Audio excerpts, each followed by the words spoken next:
Hello friends नमस्कार स्वागत करुच्ची आपको आपणकर प्रिय यूट्यूब चैनल एक्सप्रेस गुरुजी को। फ्रेंड्स आज आम ये वीडियो माध्यम जाना इग्नू बीडी संबंध में। तो जो मैंने इग्नू बीडी अप्लाई करते आपण मानी सेकेंड मेरिट लिस्ट रिलीज हो जाइए। तो आपण मैंने सेकेंड मेरिट लिस्ट आसला तार प्रोसेस आगू कौन हम ता विषय में आज आम ये वीडियो माध्यम जाना। फास्ट आपन कौन करेंगे ना जेकोसी एक ब्राउजर रे जाकि आरसी भुवनेश्वर सर्च करूँ। आरसी भुवनेश्वर सर्च कलापर आपण को ये एक पेज आसज जो पेज रे कि आपण को देखिए गोटे लिखाई न्यूज एंड इवेंट जो लिखाई से मोर ऑप्शन गोटे अच्छी से मोर ऑप्शन उपर आपण क्लिक करेंगे। क्लिक कलापर आपण को ये गोटे पेज आसज लाटेस्ट रे जो बीडी एडमिशन जनवरी 2024 लिखाई ता उपर आपण क्लिक करेंगे। क्लिक कलापर आपण को ये एक पेज पड़ी आसो जोटि कि आपणकर मेरिट लिस्ट विषय रे थिबो। आपण देखंतु लिखाई general merit list first phase second phase. General तो सेकेंड फेज आसी जाइथिला वर्तमान ओबीसी एससी एसटी ईडब्ल्यूएस और पीएच रो सेकेंड सिलेक्शन लो मेरिट लिस्ट आसी। आपण देखंतु जेकोसी कैटेगरी आपण चेक करबा केमिति आमे वर्तमान सेकेंड फेज मेरिट लिस्ट ऊपर जदि आप क्लिक करबा तार गोटे पीडीएफ आसो से पीडीएफ डाउनलोड मारिया देखा केते जनकर सिलेक्ट होती। देखो यहाँ है आपंकर second merit list OBC category आपको देखा सेकेंड फेज रे देखो ओबीसी मेरिट रे आपन जाइए कट ऑफ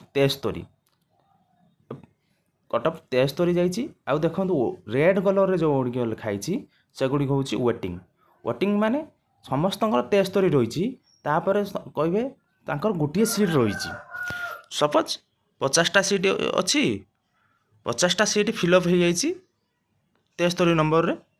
73 नंबर तो केते पिला रखि थिबे किंतु एठी से माने ग्रेजुएशन बा आपनकर पीजी मार्क को काउंट करिकी जो माने ग्रेजुएशन अछि तांको मार्क नै चंदी जो माने पीजी मार्क अछि तांको मार्क काउंट करिकी से माने को सही हिसाब रे ऊपर नै जाइचंती। आउ जो मानकर सीट नाही से वेटिंग लिस्ट रखिंट एम भर जदि कहीं एडमिशन न कले ताने जो मैंने वेटिंग लिस्ट अच्छा से पाली पड़ो। वेटिंग लिस्ट देखूँ कत जन अच्छा 10 जन अच्छा 10 जन जी फास्ट थी जड़े न कला फास्ट जनक पाइब। ये 10 जन जदि जो मैंने सिलेक्ट होती आसी सेकेंड मेरिट रे जदि से न करती ताने वेटिंग लिस्ट जो मैंने अच्छा से पाइबा सुनिश्चित। तो यही भाव आपण वेट कर जो मानकर वेटिंग अच्छी से मैंने अपेक्षा करेंगे सेकेंड फेज एडमिशन पर आपणकर चेक करुवे आप मेल चेक करुवे साइड चेक करुवे आपण ना आसीपे। तापर देखूँ आम आउ गोटे कैटेगोरी सर्च कर देखा सपोज आम एसटी कैटेगोरी सर्च करवा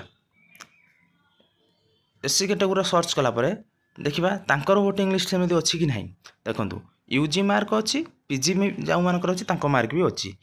वोटिंग लिस्टा आपंकर सपोज 70 मार्क रही ये सब देखूँ 69 केते जन पिला अच्छा से क्या ने फास्ट जो मानकर ग्रेजुएशन परसेंटेज बा मार्क हिसाब से अधिक अच्छी से आगे नौ ये 69 जो मैंने अच्छा वेटिंग रहीगले जार ग्रेजुएशन देखो 54.77 जार अच्छी सी वेटिंग 1 रहा तापर देखो 52 अच्छी ये वेटिंगटा रही। जदि जो मैंने सिलेक्शन होती से मैंने एडमिशन न करती नेक्स्ट रे आपणकर वेटिंग जो मैंने अच्छा ना आसो।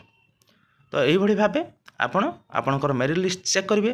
तापर हूँ आपणकर यहाँ पर प्रोसेस कौन या प्रोसेस हूँ डॉक्यूमेंट अपलोड करेंगे। डॉक्यूमेंट केमिति अपलोड करेंगे ना आपण को जो रजिस्टर ईमेल बा मोबाइल नंबर देते सेटा को आपन गोटे मेसेज आसो डॉक्यूमेंट अपलोड करने। जदि न आसची ताने आपण आरसी भुवनेश्वर साइट को जाकि डॉक्यूमेंट अपलोड करेंगे जो मानकर नेम अच्छी से कौ डॉक्यूमेंट लगे तार गोटे वीडियो आमर चैनल रे अच्छी आपण मैंने जाकि से वीडियो को देखिकी जापर कौ डॉक्यूमेंट लगुच एवं केमिति अपलोड करेंगे।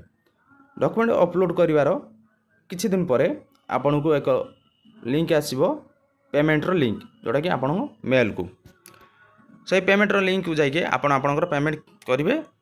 तो पेमेंट केमिति करेंगे तार भी एक छोट वीडियो आम चैनल अच्छी आपण मैंने देखिकी सुरक्षित भाव में पेमेंट भी करेंगे जदि लिंक खुलूनी केमी कौन करेंगे तार प्रोसेस भी अच्छी सेठी तो यह था आपण एक छोट इनफॉरमेशन वीडियो रही थैंक यू जय जगन्नाथ।